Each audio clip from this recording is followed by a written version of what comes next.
Meghan Markle is making last-minute changes to her highly anticipated lifestyle brand, formerly known as American Riviera Orchid. It's recording. Okay. Cat's out of the bag. I'm shocked we've kept this a secret for so long. In 2 weeks, my show is coming out, which I'm so excited for. And also my business, which I think there's been a lot of curiosity about. Last year, I had thought, you know what, American Riviera, that sounds like such a great name.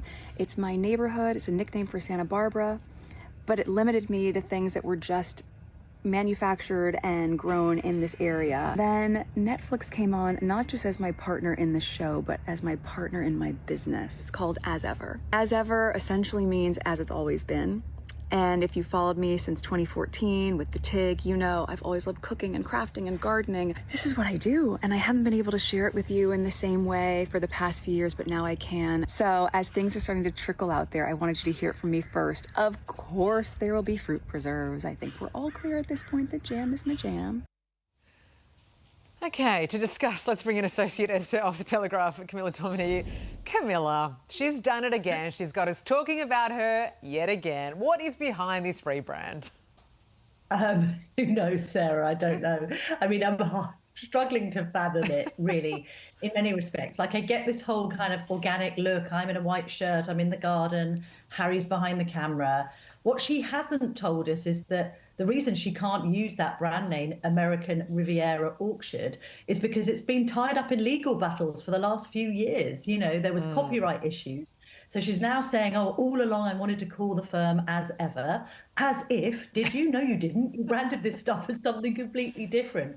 I love that line about, I've always been into cooking and gardening, and I haven't been able to share that with you for the last few years.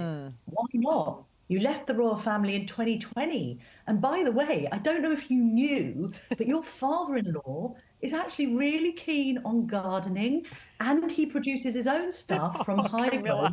And also, when you were in the royal family, hang on a minute, didn't you come out with a cookbook? I'm just a bit confused, Sarah. You are savage. Oh, I mean, this must be. That isn't even savage. That is.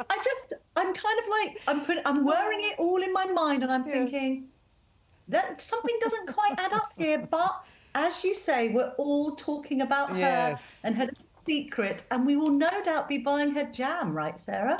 Well, this is, I mean, what else is she going to do? So sure, jam's her jam, but I mean, we've been talking about this potentially being a Gwyneth Paltrow kind of goop business. Are we going to see special candles come out next, or? Oh my God, or strange eggs. Strange eggs to put in strange orifices. I know it's early in the morning there and it's late at night here, so should we just... The mind boggles. It could be like Martha Stewart meets Victoria's Secret. Maybe. Who knows what could be produced next? Martha Stewart. That's a good idea. You should market that. Martha Stewart line of Victoria's Secret. I'll get a brand name. I'll get a brand name for it, and I'll just make sure that legally I can use it. And if I can't, I'll just use a couple of prepositions, put them together, and then call the company that. Oh, I love you, Camilla. You're such a joy. Thank you so much for bringing the light this morning. Oh. Hey there, Today fans. Sarah and... What's my name again? Oh my God. Carl. Hey, thanks for watching our YouTube channel, though. Subscribe now for more news, special reports, and amazing Aussie stories. And Carl misbehaving, Whoa, of course. That never happens. Always happens. What's she talking about?